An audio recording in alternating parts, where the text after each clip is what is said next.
to everybody. Lovely to see you all. And of course, thank you to EJ once again for this. I've been telling a few people, EJ has catapulted us completely into the 21st century with our Mystic Matters group. So thanks a million for all you're doing, EJ. And we'd like to welcome very much the Father Bishop Robert, is it? And welcome you to our tip of Africa, South Africa, where we gather to share matters mystical. And I think, as you said, EJ, there are a few others from the community of the White Robed Monks, and you're all most welcome. And then to everyone else, lovely to see you all again and to see some new faces. And we're really looking forward to this presentation. And also, many of us are very interested in the actual community and the order you all belong to. So there might be a lot of questions afterwards. But thank you very much. Thanks, EJ, once again. Yeah, so as Celia said, just welcome to the community of the White Robed Monks. We've got Bishop Oliver, Father Karel Piet, and of course Bishop Robert Dittler. So I'll just ask Bishop Robert just to say a few words before we start. A greeting of peace to each and every one. Hello. And thank you for the invite to give this presentation. And Eugene, am I correct that we are to begin now? Yes. Yes, okay. So the title of this presentation has become Zen and Christianity, Thy Will Be Done. And we're going to start with the meditation. And for this meditation, please remember that we hear with our ears and listen with our quiet mind. Just be aware of the words, what you are listening to, possibly the words themselves, or possibly your internal editorial narrative about the words or the exercise itself. There is no correct or incorrect activity. We are just being aware of what is happening in the moment. So again, just be aware of the words and if any narrative is going on inside of your head as we are doing this. It's not right or wrong, good or bad, up or down, in or out. So we are going to begin with the Heart Sutra. The Heart Sutra is the embodiment the Zen experience. It is said at least once a day in all Zen monasteries throughout both East and West. And it goes as such.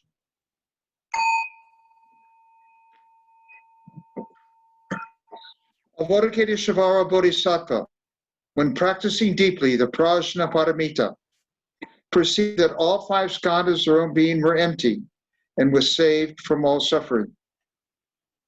O Shariputra, form does not differ from emptiness. Emptiness does not differ from form. That which is form is emptiness, and that which is emptiness form. The same is true of feelings, perceptions, impulses, consciousness. O Shariputra, all dharmas are marked with emptiness. They do not appear or disappear, are not tainted or pure, do not increase or decrease. Therefore, no thoughts, no feelings, no perception, no impulses, no consciousness, no eyes, no ears, no nose, no tongue, no body, no mind, no color, no sound, no smell, no taste, no touch, no object of mind until no realm of mind consciousness. No ignorance and also no extinction of it. No old age and death and also no extinction of them. No suffering, no path, no origination, no stopping, no cognition, and also no attainment with nothing to attain. Sattva depends upon prajnaparamita, and his or her mind is no hindrance. No fears exist. Far apart from every perverted view, the individual. In the three worlds, all Buddhas proclaim the prajnaparamita mantra and attain unsurpassed, perfect enlightenment. Therefore, know that the prajnaparamita mantra, great transcendent mantra, is the bright mantra, is the utmost mantra, is the supreme mantra, which is true and able to relieve all suffering, and is not false.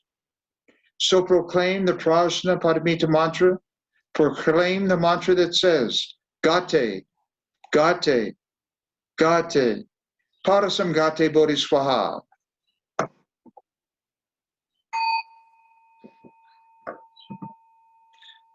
And Gasho.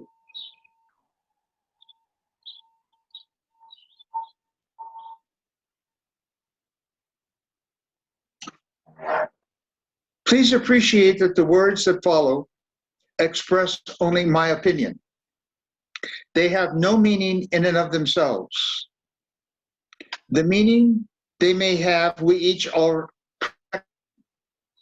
The origin of the intended meaning behind these words is typically termed a field far beyond form and emptiness. We do not deny or affirm the existence of thoughts, feelings, emotions, people, places, things, or events. Neither do we not necessarily affirm that form is emptiness and that emptiness is form. We can assert that form and emptiness are the same, as they are not either. Yet, form is empty, emptiness is empty. And what the heck does all this mean? The teaser Eugene presented for this talk suggested living in the now. Well, guess what? There is no time. Time as such does not exist. It is and it is not. The existence of time depends upon one's perspective. What is the classical definition of time but the measurement of motion? The movement of the sun, the moon, the stars, galaxies, and the universe.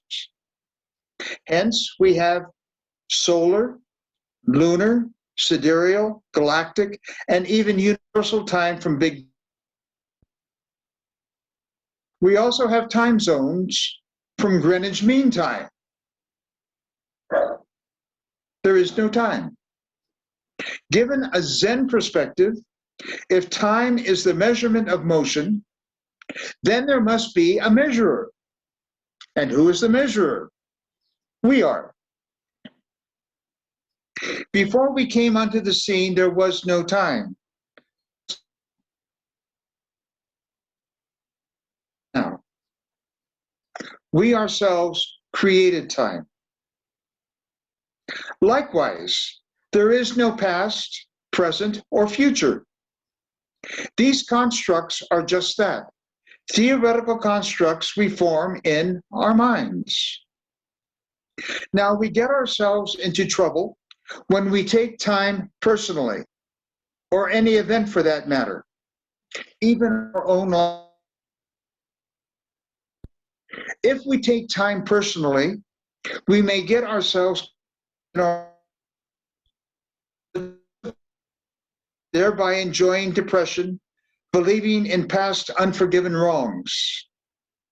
Or we may get ourselves caught in thoughts of a future, believing our stories of what might happen, and hence enjoy anxiety. Or we may catch ourselves in an elusive present and worry whether or not we should be depressed or anxious. And is this not so? Being now, we realize that we are making all of this up. The worry, the depression, the anxiety, the hope, the joy, the sorrow, the happiness, the guilt, the shame, and the blame. Such qualia are existing only in our head, and hence a fantasy life that we are creating to entertain ourselves and suffer accordingly, wanting the moment to be other than what it is, to support our victim identity consciously or unconsciously. We want, and so therefore we suffer. We can be victims of, being attached to, our joys and sorrows, aches and pains, thoughts and feelings, and so on as the human condition provides. Now, Zen practice opens the gateless gate to experience the discriminating mind for just what it is, a discriminating potential. The key word here, potential. We do not have to discriminate, to think.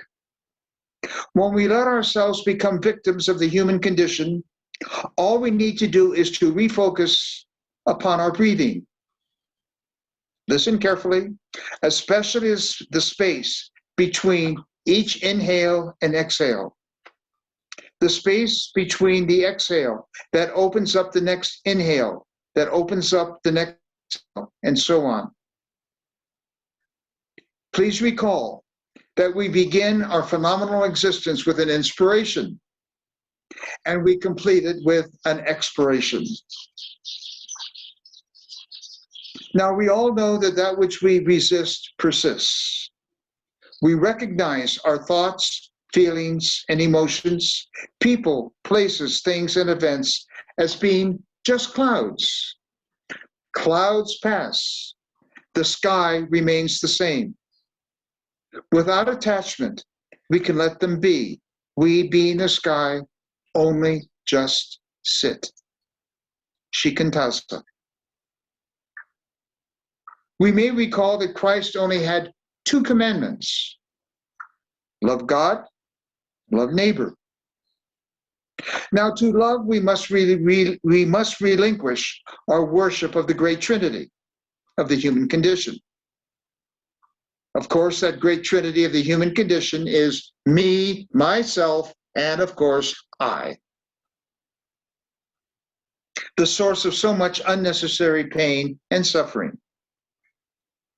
The more bored we are, the more we exist in time. The more we exist in time, we allow ourselves to be more confused. We may engage in forms of deception by thinking of past events or could-have-beens. We may engage in forms of anxiety by thinking about future events. By the way, the mind often takes the most horrible extreme outcome as a possibility. Such thinking we have labeled catastrophe thinking. Or we may engage in worry by thinking about both past and future events simultaneously. What was and what may be. And as we find in Matthew 6:34, we need not worry. In Zen practice, we come to know that all our perceptions are true as just perceptions, and their contents, in fact, false, being but our creation and our dream-like product of delusion. The more we take our perceptions as true or personally, the less we are. We then bind ourselves into a prison of our own making. We cannot meet the now with effortless, effective, and efficient action. For example, the sounds you are now hearing are just waves impacting the tympanic membrane to which you are giving meaning.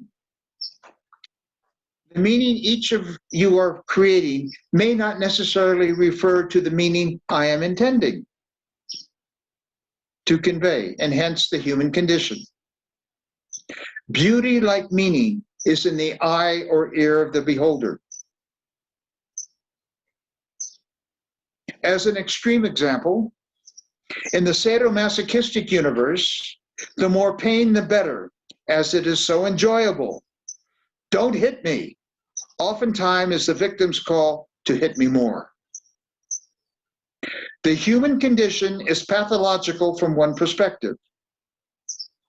All the human pain and suffering, a genocide here, a mass shooting there, a corruption over there, and so on, all in praise of the Great Trinity, which, by the way, is really running the show. As we know, we are only about 3% conscious in any one moment, leaving 95% of the moment outside of our conscious purview. And that 95% is generally producing the narrative we call my life. We victimize ourselves by taking personally, attaching ourselves to any one thought, feeling, or emotion, people, place, thing, or event. We know from human experience, whether or not we like it or not, the only constant is change. Nothing is permanent, as Heraclitus and the historical Buddha observed. The victim seeks a rescuer, whom the victim then ends up persecuting. The rescuer now becomes a victim, and so the Cartman Triangle unfolds dialectically throughout human history. So the more we love, the more we recognize ego function for what it is, a narcissistic call for power, status, or prestige in the moment. Life is not the way I want it to be. Life is just life, and life has no meaning in and of itself. So where does meaning exist? Meaning exists in our own heads. We project our meaning onto life. Our projections are based upon the belief systems we maintain. Spell the word belief. B-E-L-I-E-F. Do you sense the lie in belief? The more we remember the lie in every belief, we may re-enter now. More often than not, we our belief systems unknowingly by acculturating into a family, state, or church in whatever form they may take. And what is the lie? The lie is twofold. First, that there are beliefs. Please know that there are no beliefs as such. There are neural networks in our brains that we have formed and maintained. It takes about 30 days to practice to let a new belief or a new network form, a new conditioned habit pattern of behavior. The second aspect of the lie in belief is that my belief is the true belief. Hence, some of us believe that our beliefs are absolutely true, like God. How many of God's children have killed one another because of conflicting beliefs about God? We need to wage war and kill based upon pure and absolute fantasies. Beliefs just exist in our heads. Hence, our expressed beliefs are at best opinions. God is just a concept, and it has nothing to do with God as such. We may believe the lie of our own belief. Please remember that that great Trinity is not real. It itself, electrochemical activity we have created and maintained in our phenomenal apparatus. Yes, we each have created and do maintain our fanciful ego constructs as a symbol to the human condition until we expire. The cars we drive, we believe safe until we get to our destination. It's only at our destination we know that the brakes worked. The chairs we are sitting on now, we only know that they will support us to the degree that they are still structured when we stand up. When we sit down, we believe that the chair is going to support us. We believe that the brakes are going to work. In Zen practice, we always realize that that might not be the case. In Zen, we open the gateless gate for us to experience life with full and absolute positive regard for ourselves and for other human beings and for all sentient beings. We are the space from within which we are emerged. Again, we are the space between the inhale and the exhale, from within which we each emerge. We are the creators of our own experience, being responsible for our own integrity. Enter compassion. We typically define compassion as being able to recognize that another is suffering and then to do something to relieve that suffering. In some instances, it is best to do nothing. Otherwise, the sufferer does not learn. A codependency does not ensue. Hence, we are truly present, listening, and letting the person come to his or her own resolution. Empowerment. We can love our enemies and pray for those who speak ill of us, as Mark 5:44 suggests. We can respond now rather than take personally, reacting in a present tense, the circumstances of the moment. Do we really have to react and create a situation for ourselves and others in our purview? Of course not. We may recall in such a moment Christ's own kinesis, or self-emptying, as suggested in Philippians 2, verse 7.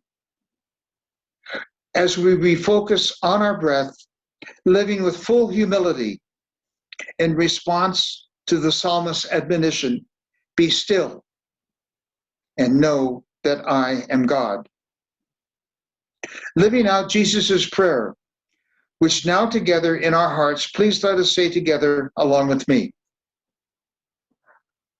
Our Father, who art in heaven, hallowed be thy name. Thy kingdom come, thy will be done. Thy will be done. Thy will be done. Thy will be done, on earth as it is in heaven. Give us this day our daily bread, and forgive us our trespasses, as we forgive those who trespass against us. And lead us not into temptation, but deliver us from evil. Amen.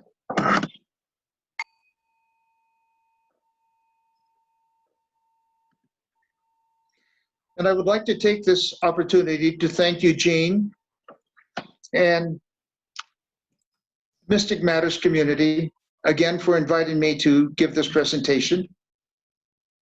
And thank you each and every one who listened to this presentation. And if you have a question, please ask. Questions as to how the information may apply to day-to-day realities are most welcome. Again, thank you very much.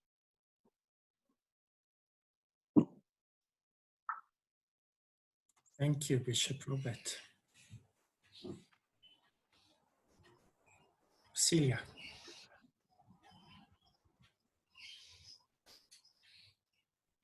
Still muted.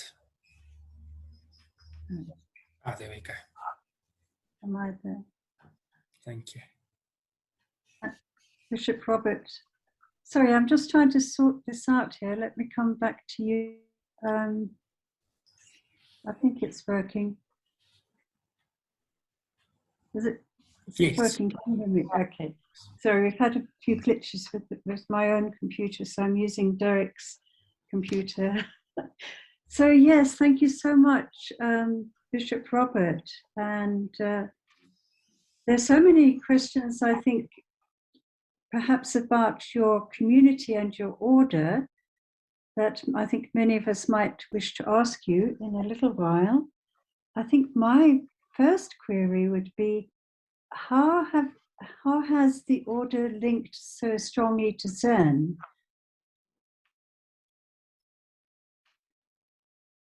Once again, please.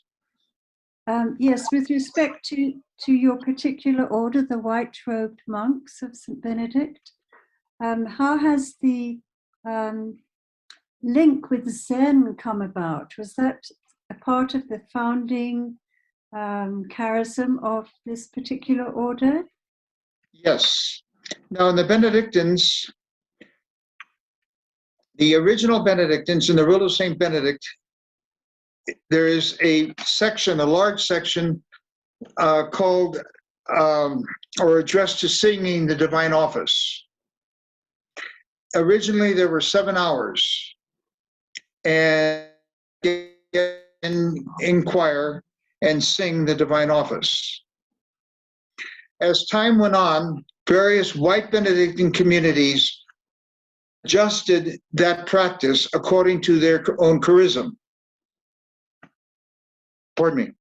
So the Carthusians tend not to chant. The Camaldolese tend not to chant except on Sundays when they come together for community mass and office. In our community, because we are scattered all over the place and live independently, it became more conducive to have a practice that didn't require a group in-present community activity. And hence we established Zen practice, specifically Soto Zen meditation, as our monastic practice. So we all sit every day, no matter where we are, because Earth is our monastery. Thank you. That's fascinating. Earth is your monastery, because I was actually asking Eugene about the community itself. You don't have settled community buildings where you gather together. You are, as it were, scattered worldwide. Yes. Yes.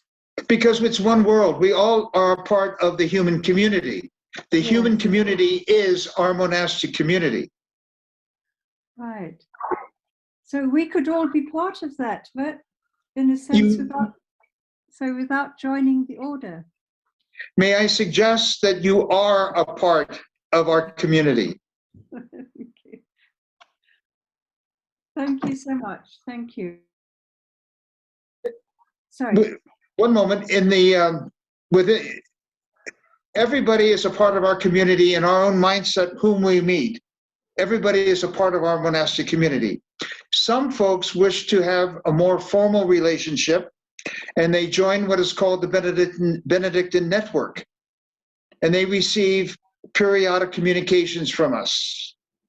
Then there is another smaller group who wish to make even a more formal commitment to themselves in their life, and they're as postulants. And then they go through and make promises, and then a final profession of promises for life. So it depends upon each individual, how formal they wish to associate themselves, consciously or unconsciously. Sounds fascinating. Thank you. All right.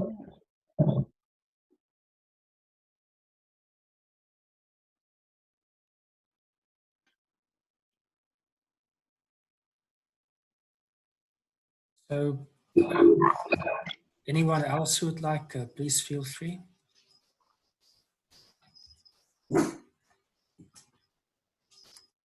Trish? Yes, Patricia? I just want to know, to be a Christian, it's part of being the body of Christ. So we all belong to one another. It's exactly the same as what you say your way of life is. Now, I do centering prayer, and I believe that when I pray, I include everybody, my next door neighbor, my family, and it comes on the people that are dead as well, and those to come. It's one group, which isn't very much different from what you say in your group. Am I correct? You are totally correct.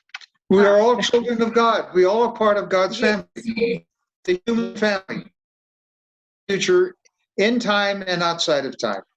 Yeah. So you're not exclusive. Totally not. Thank you.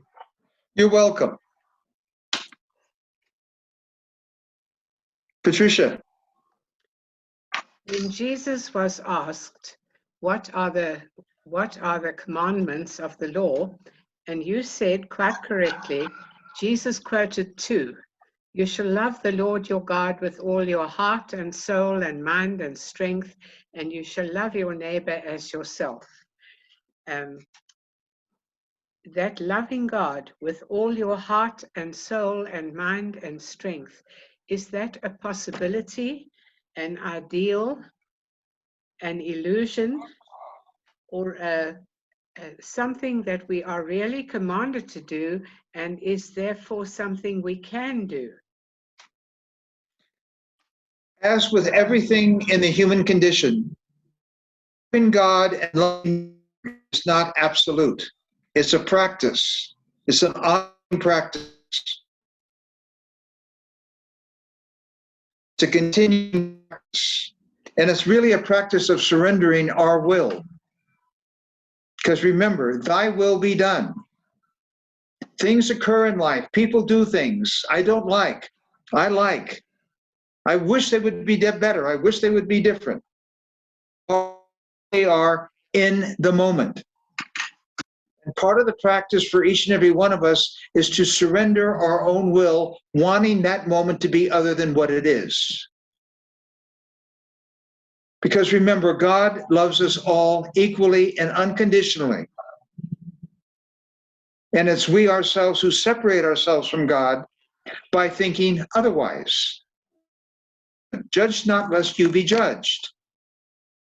So it's then judgment involves a discriminating mind.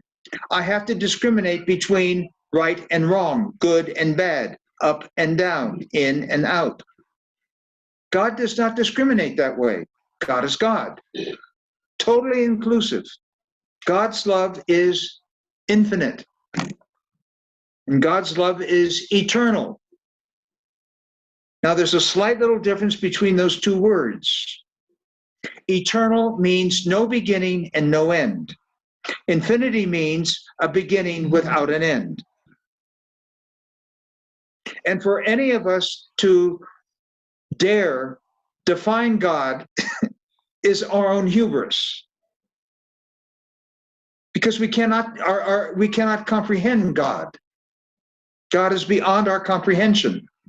So at best as human beings, what we do is practice. And in that practice, again, is always in the moment, surrendering our ego to what is the case. And the more we surrender ourselves in the moment, the more we are able to effectively, efficiently, and effortlessly impact the moment. Rather than causing more trouble, we might be able to mollify the situation by more of a responsive action than a reactive action. When we react, we are reacting in our ego. When we respond, we take a moment, stop. Now, breathe for a couple. Gosh, I don't know really what's going on. And none of us at the moment really know what's going on. We think we know what's going on, but we really don't. And to be aware of that moment by moment by moment of our own thoughts, feelings, and emotions, people, places, things, and events. We become more open to the practice of learning how to love God and learning how to love our neighbor, which involves learning how to accept and appreciate our own selves. Because it's only to the degree that I can appreciate and love myself that I am even in the I'm in the potential of loving anyone else. Because it's not about me. In a relationship, it's about us. And in the human condition, the more we learn it's about us, rather than me, myself, or I, we practice loving God and loving our neighbor and loving ourselves. I talk a lot. Is that enough, Patricia? You've given me a lot to think about. Thank you. You're welcome. God love you.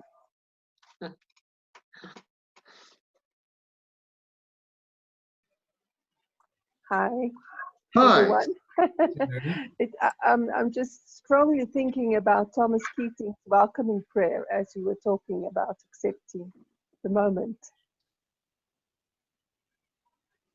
That's it. Mm-hmm. Would you like to share? I don't know it. Oh, I don't know how, sorry. But you can Google it. Okay. I can maybe try and help because I've been trying to say it daily. Basically, Cool. it's to welcome whatever comes your way, not to welcome it, to welcome your feelings or fear, and then to say, I let go the desire for survival and security. I let go of the desire for affection and esteem. I let go of power and control. And I let go of the desire to change any given situation. So that's the welcoming prayer. Amen. Amen. I was just thinking as you were talking, so often in the essence of so many religions or mystic religions are the same. The deepness of it, it's just the same. You know, that's what, I don't know if you know Thomas Keating, but that's what he was about, you know? Yes. Mm. Underneath all religions, East and West, North and South, Yes. they all are echoing the same instruction. The Yes. words are different, but the deep structure is all the same. Yes. And it's a basic understanding that it is we ourselves individually who screw things up. Yes. We do it. Yeah. And then what we do is we create ourselves as victims, looking for someone else to rescue us from our victimhood. Be that the guru, be that the priest, be that. And then when we are finally rescued, we then turn around and then have to persecute that rescuer for taking care of me when I should have been able to do it myself. And I get angry at that other person for doing what I know I ought to have done by myself. And this is known as the Cartman Triangle, K-A-R-P-M-A-N, victim, rescuer, persecutor.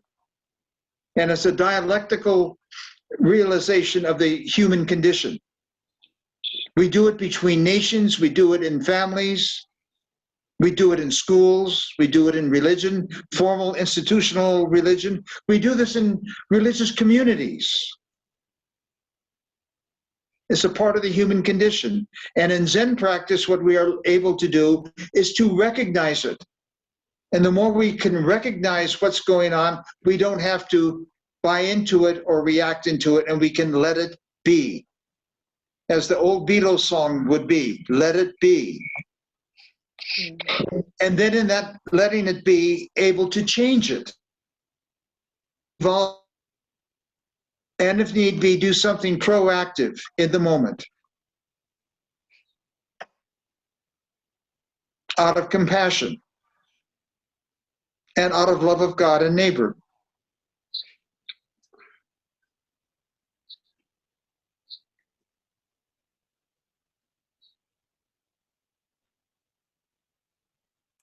So Bishop Robert, Celia and I have been talking a lot about spiritual practices that can support us. Do you have any thoughts about, I know that there's something like Zazen meditation, but I'm not very familiar with it. Any thoughts on spiritual practice that can help us, especially to still the mind? Sure. Your breath. All you have to do is just pay attention to your breathing. If you want a formal way to breathe for a few moments, breathe into the count of 4, hold to the count of 4, exhale to the count of 4, inhale to the count of 4, and repeat 2 or 3 times. And what you're doing is reoxygenating the body and giving yourself a chance to pause. Remember the pause button on the computer. You can pause and not just react. And as far as a spiritual practice, remember there is no such thing in some respects as a spiritual practice. There's just practice. We don't have to complicate the thing, In the human experience, all religious traditions somehow come back again to breathing. And as we mentioned earlier, remember, we begin our phenomenal experience with an inspiration. And we complete our phenomenal existence with an expiration, breathing. The Tibetans have many breathing practices. In Zen practice, it's all just pay attention to your breathing. Refocus to your breathing. If you notice your mind is going away, refocus to the breathing. Sitting perfectly still, not moving.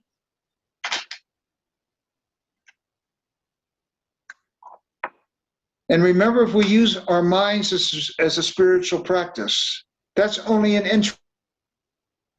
We have contemplative prayer, the Jesus prayer. We have different practices in the Kabbalah. We have Tibetan practices. But eventually what happens is we can let that go and we can get behind our thinking, our projecting, our judgments, and we can let be without getting stressed out in the moment. And if we want to be stressed out, guess what? Enjoy it. That's what we're doing. Okay, cool.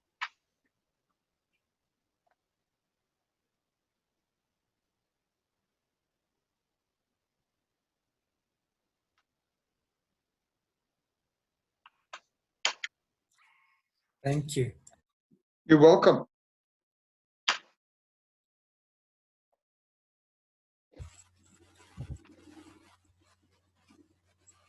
May I ask, do you have encounters with other religious traditions as part of your charism?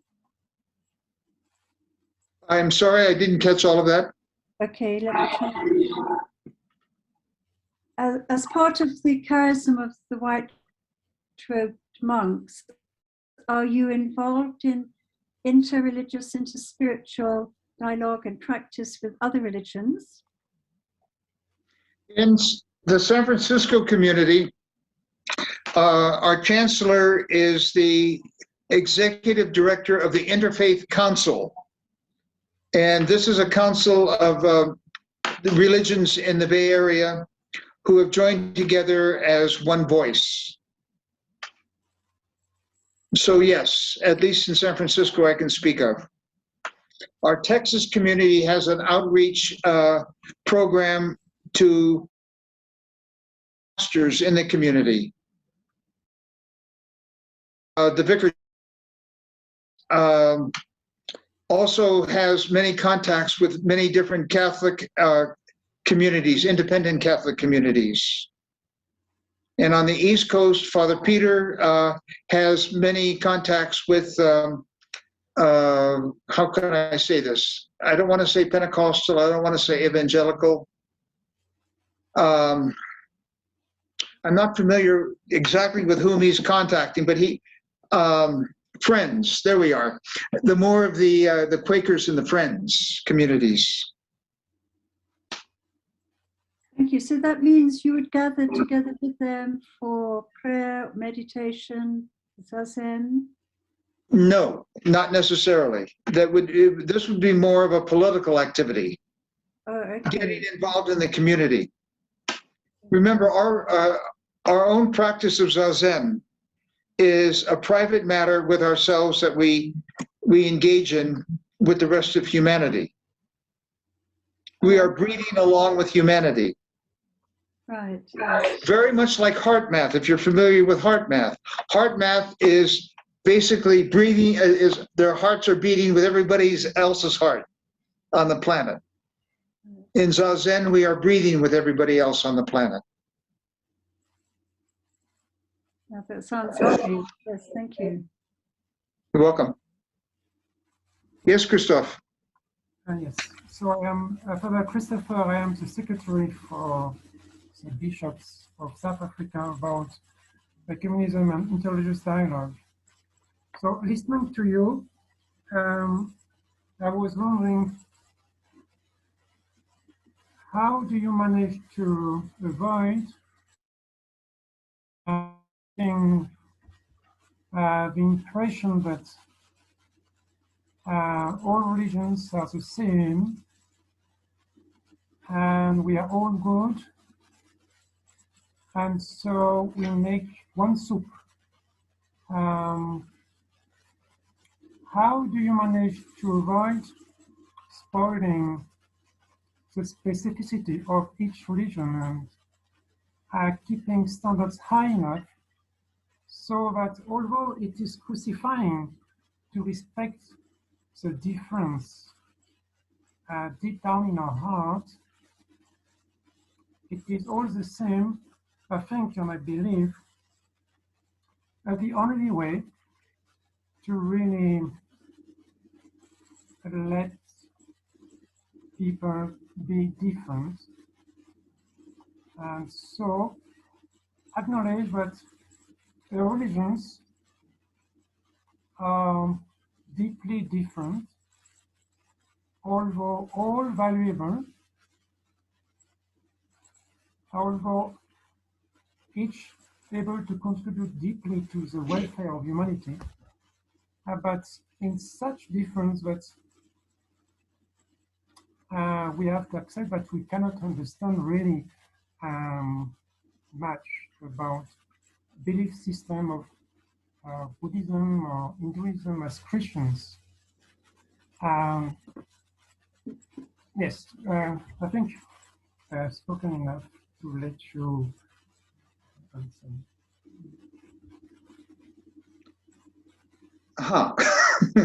Could you do me a favor, please, and rephrase your question in one sentence? How can we each religion to show its own cooking recipe so that people can really taste the difference, and to avoid kind of new age mixed bowl where different styles of cooking are so much mixed that it's not palatable anymore. If I'm understanding correctly, how does one accept or respect many different religious traditions? Is that more or less what you're saying? Yeah. All right. Well, roses are roses, daffodils are daffodils, lilies are lilies. They're all flowers. Like some people like daffodils. And all religions approach to the same reality. All roads lead to Rome, as that old canard said. So what we do is and everybody is on the path at a different rate. Some people are running quickly. Some people are more slow. Some people stop and look at the view. Some people hang out for a while in a religious tradition. And then, as Patricia mentioned early on, she spent 4 years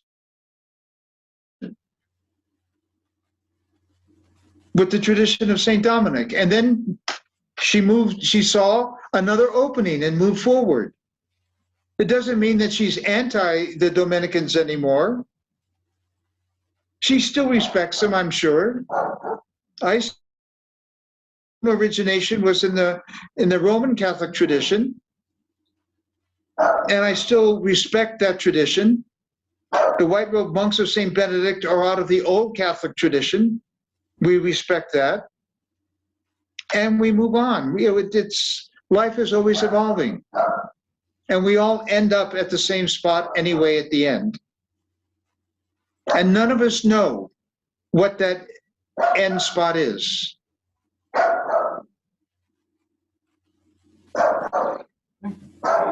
Does that more or less answer your question, I hope? Yeah, sure. That's a good image. Yeah. Thank you, Christophe. And Patricia, I apologize if I did not grasp your reality properly. What you said is perfectly true. I love the Dominicans. I will always have a Dominican part in my heart, but I have indeed felt called to move on to something else. You said it very nicely, and I was pleased. Thank you. You're welcome. Thank you.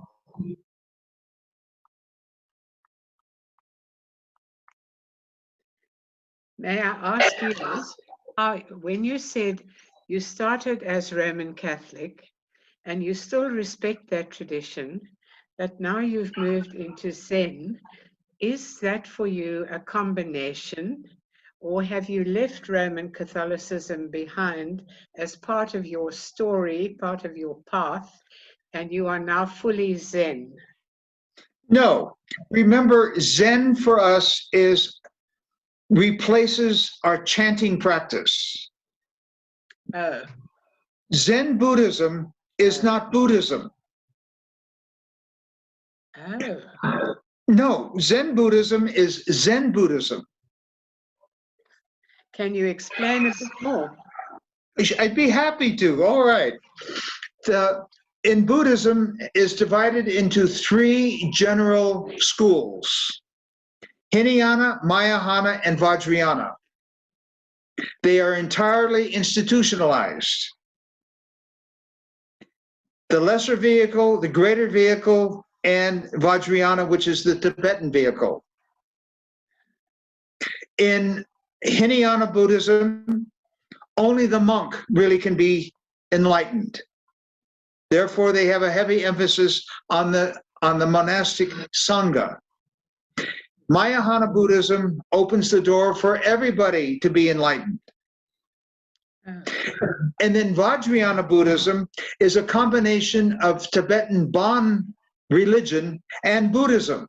So therefore, it looks like it's very Catholic. They have a lot of deities or saints. They have what are called a lot of empowerments, which are something analogous to a sacramental system. They are hierarchical. And there are several schools within Vajrayana. Now, the Dalai Lama is only a part of the Gupta. There's the Nyingma and so on and so forth. And they each have a Lama who is the head of that particular school. Just like in Catholicism, there are various jurisdictions. Yes. All the Orthodox schools are Catholic jurisdictions. In the West, we have Roman Catholic, Old Catholic, Catholic Apostolic, and they all have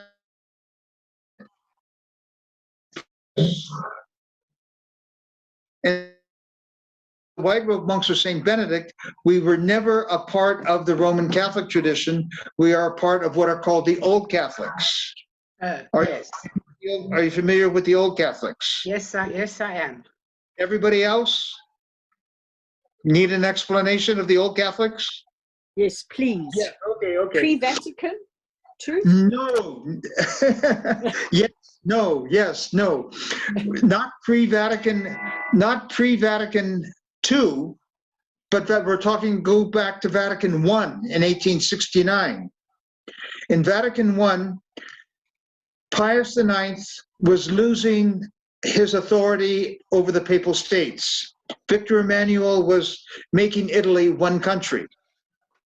And Pius IX wanted to ensure that the papacy still had some temporal say within the world community.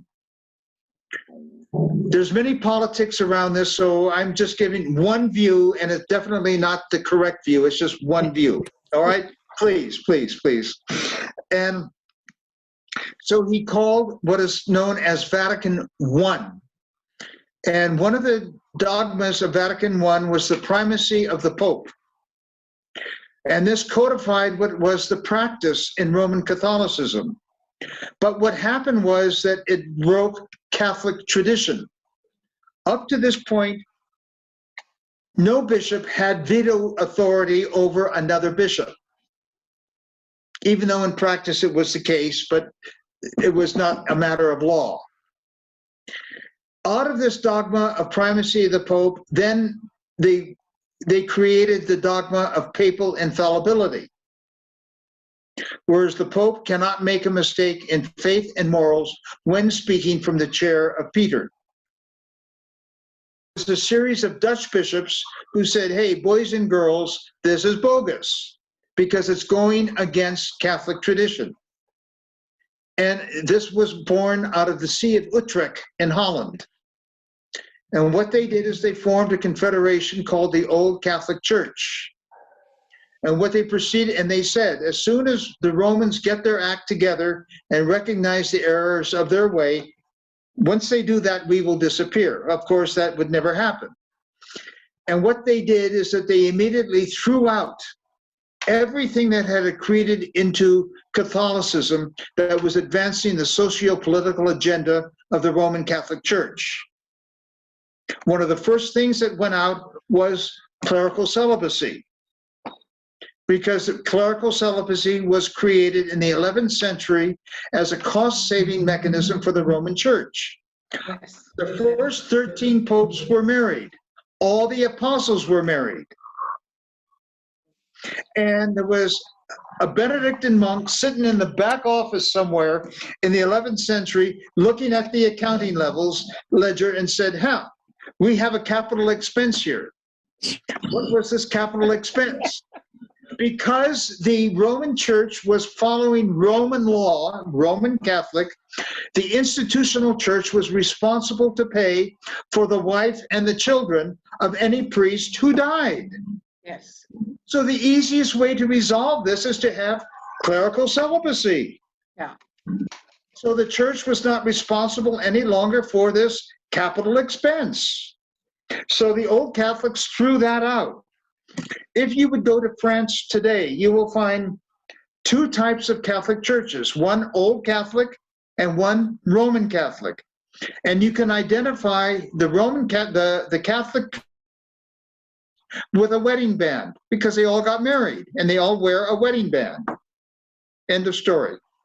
That's the Old Catholics in general.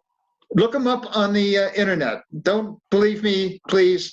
That's only one perspective. So then are you part of the current Catholic Church? Are you accepted in No. it or not? Okay, now we have another problem. Yes. Catholic jurisdictions are divided into what are known as jurisdictions. And there are several different types of jurisdictions. Autocephalous, independent, autonomous, and I'm forgetting one. Oh, national. The church is a national jurisdiction.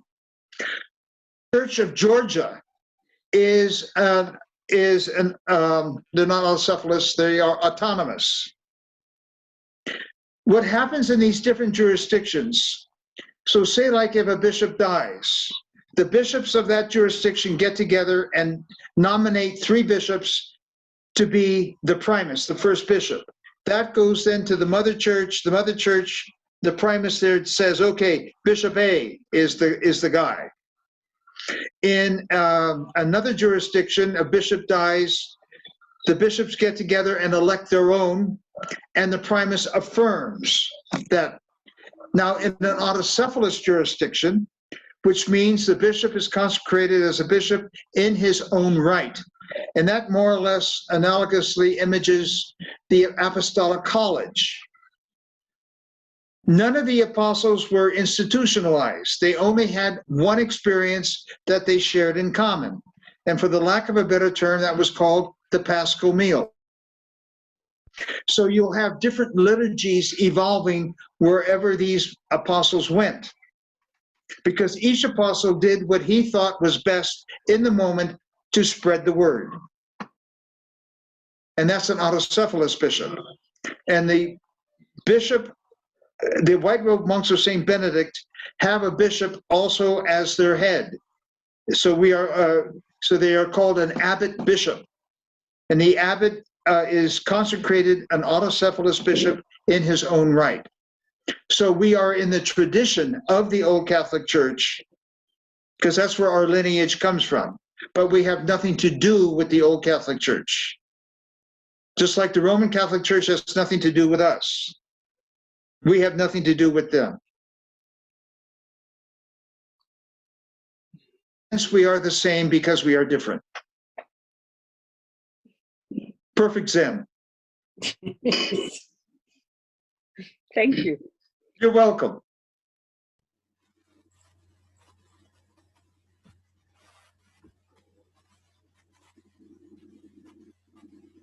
I see a hand raised. Yes, Joy?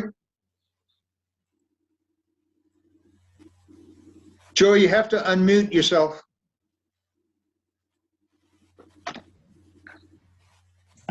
I didn't really have a question. Oh, I see your hand. You have your hand raised. Oh, okay. Sorry. But I thank you for this wonderful time you've spent with us. And I wish you a very safe and happy trip back to beautiful San Francisco. Well, God love you. Thank you, Joy. All right, cool. Thank you. It's been an honor to be here. And I thank Bishop Oliver for his kind hospitality, for putting up.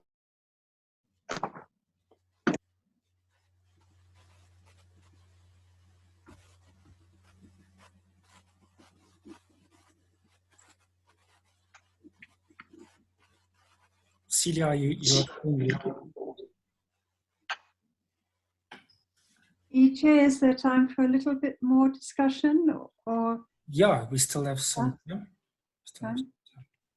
some. Yes. Bishop Robert, I'd love to ask a little bit more about the origins of the white-robed monks. Is there a founder? And the second question is, do you have the equivalent, as many other religious orders, do you have a group of women who are white-robed sisters, or whatever they would be called? Or is it just male? Up until this point, there are only male. We have 2 female deacons, both of whom are inactive. And we have had only 1 female who has requested orders. And no, we have 2. I'm sorry, we have 3 deacons, 3 female deacons. And for various reasons, neither one of them completed the process for orders with us. One went to another jurisdiction and was ordained through them. As far as sisters, in the ancient church, the white robed monks of St. Benedict image or so a monk is a monk. The concept of nun and sister developed later on in the Middle Ages. A nun was officially someone, might be able to correct me if I'm wrong on this, but a nun was someone who took solemn vows. A sister was someone who took simple vows. And sisters were usually connected to dioceses themselves rather than large congregations as such. So with the White Robe Monks of St. Benedict, we have many females who are part of the network.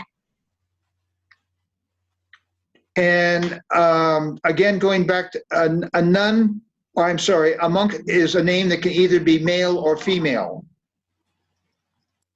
And if you look at the ancient church, especially the church in the desert, we have a lot of desert mothers and desert fathers. And there was no distinction made between male and female. They were all monks. Now remember, the word monk comes from the Greek word monos, which means one. So a monk is someone who appreciates the absolute unity of God. God is one. And they are always perpetuating themselves to seek God. So we don't make that gender distinction. A monk is a monk. We're all children of God. Yes, we can become sons and daughters of God, but that's complicates things sometimes. Okay? Yes, thank you. Thank you. You're welcome.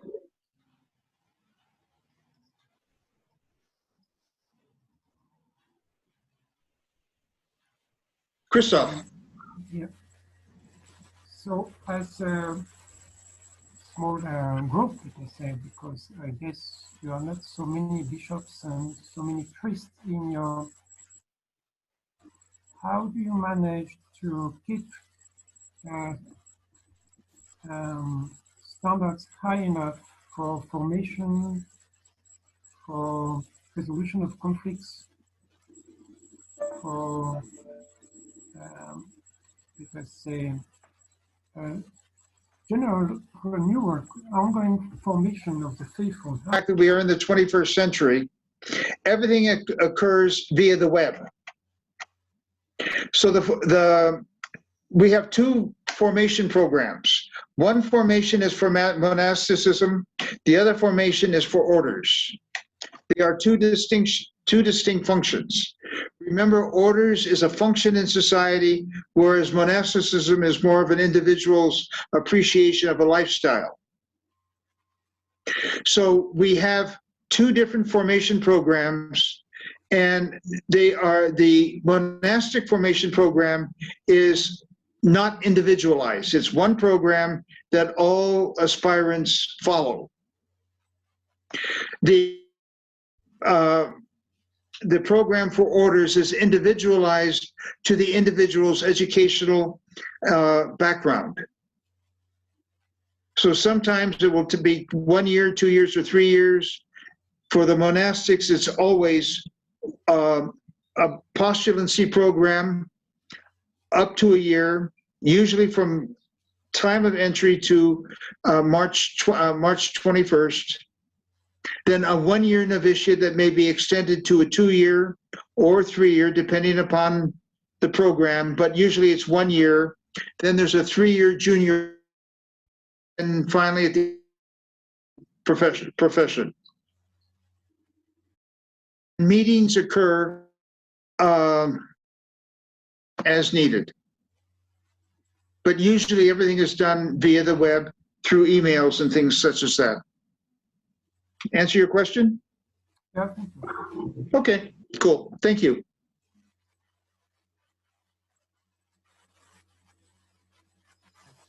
Thank you, Bishop Robert. You're welcome. Okay. So we will have time for one last question or comment.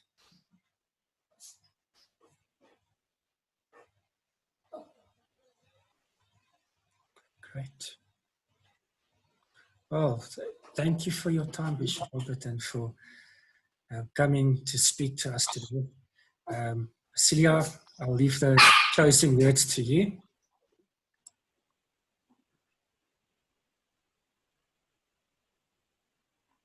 Sorry, Eugene, I didn't quite hear what you said. I'll leave the closing words to you. Oh, the closing words. Oh, sure, yes. Yes, thank you so very much for joining us. Isn't Zoom amazing? Where are you actually located at the moment, at this present moment? In this present moment, I am in the kitchen of Bishop Oliver with Father Carl as well. There are three of us. Okay. Father Carl is here. So which country are you in? I'm in South Africa, in Johannesburg. Oh, I see. Oh, okay, well, welcome. With Bishop Oliver and Father Carl. Okay, we haven't really met Bishop Oliver or Father Carl. Maybe we'll have a chance, Eugene, to meet up with Father Carl and is it Bishop Oliver? That would be lovely. Maybe Bishop Oliver and Father Carl would like to say hello. Yeah, please say hello. Yes. Where are you? Oh, here you are. Hello. Bishop Oliver, you have to unmute yourself. How do you do that? There you go. Good afternoon, everybody. I'm Bishop Oliver, and with us is also one of our priests, Father Kourie. Good afternoon, everybody.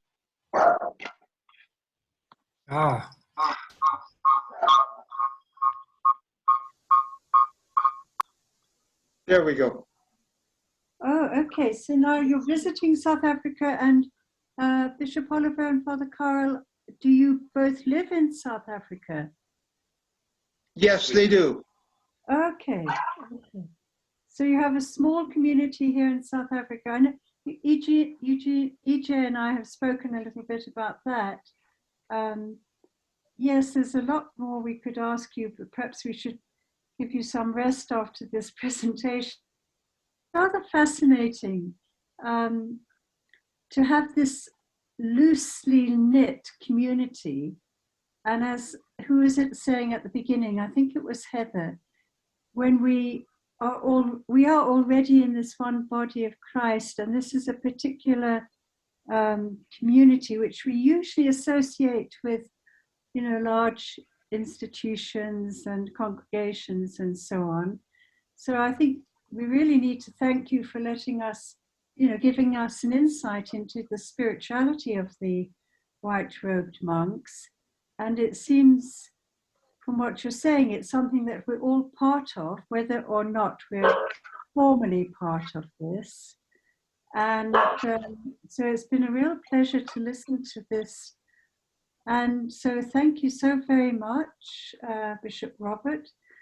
By the way, now, if I may, do people keep calling you Bishop and Father, or can we say Robert and Carol and Oliver, or do we keep to these titles? Was that an embarrassing question? No. All right, in-house, I'm called Father Abbot. Okay. All right. Outhouse. Sometimes Bishop Robert, sometimes Abbot, sometimes Robert, and George. Yeah. How come is George? Where does George come from? St. George killed the dragon. Oh, okay.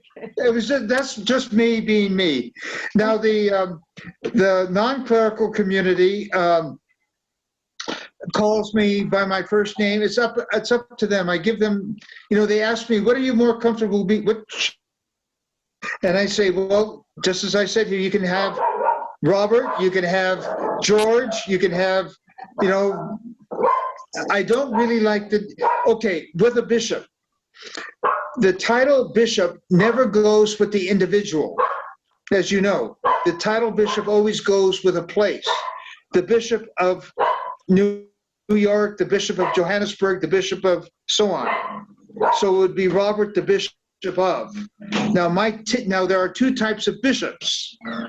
There are what are called diocesan bishops and titular bishops, title bishops. So if a bishop has no geographical set location that they are responsible for, they are consecrated with a titled see. My titled see is Bodh Gaya in India. Bodh Gaya is where the historical Buddha entered enlightenment. And there was at one time, for about 15 years, I was working with a Roman Catholic nun in Bodh Gaya who was doing a lot of women's empowerment work, both Hindu and Muslim. And so I would, you know, our order would support her, and I would end up in Bodh Gaya almost every year and work with the women. You know, it was more of an informal situation. And Bishop Oliver is titular bishop of Lumbini, and that is where the historical Buddha got born. He entered the phenomenal realm in Lumbini. And so in Rome, you will find most of the bishops connected with the Vatican have titular sees because they have no geographical location to which they are held responsible for. Okay? Yes, just interesting. I think, yes, I think you must come back and we must follow on with some more discussion. It's been really interesting, but also for the very inspiring talk, and the link with Zen is interesting for us because we are completely open into faith, into spiritual, into religious group of people. So thank you so much for being with us, and I'll leave it to Eugene to close the program. But in the meantime, enjoy your stay in South Africa, and we look forward to seeing you again. Thank you very much. Peace. God love you all. Thank you. And pray for me, huh? Please remember that. Thank you. Thanks for coming, everyone, especially to all our newcomers. Thank you. Thank you. Thank you. Bye. Thanks, EJ. Okay, bye.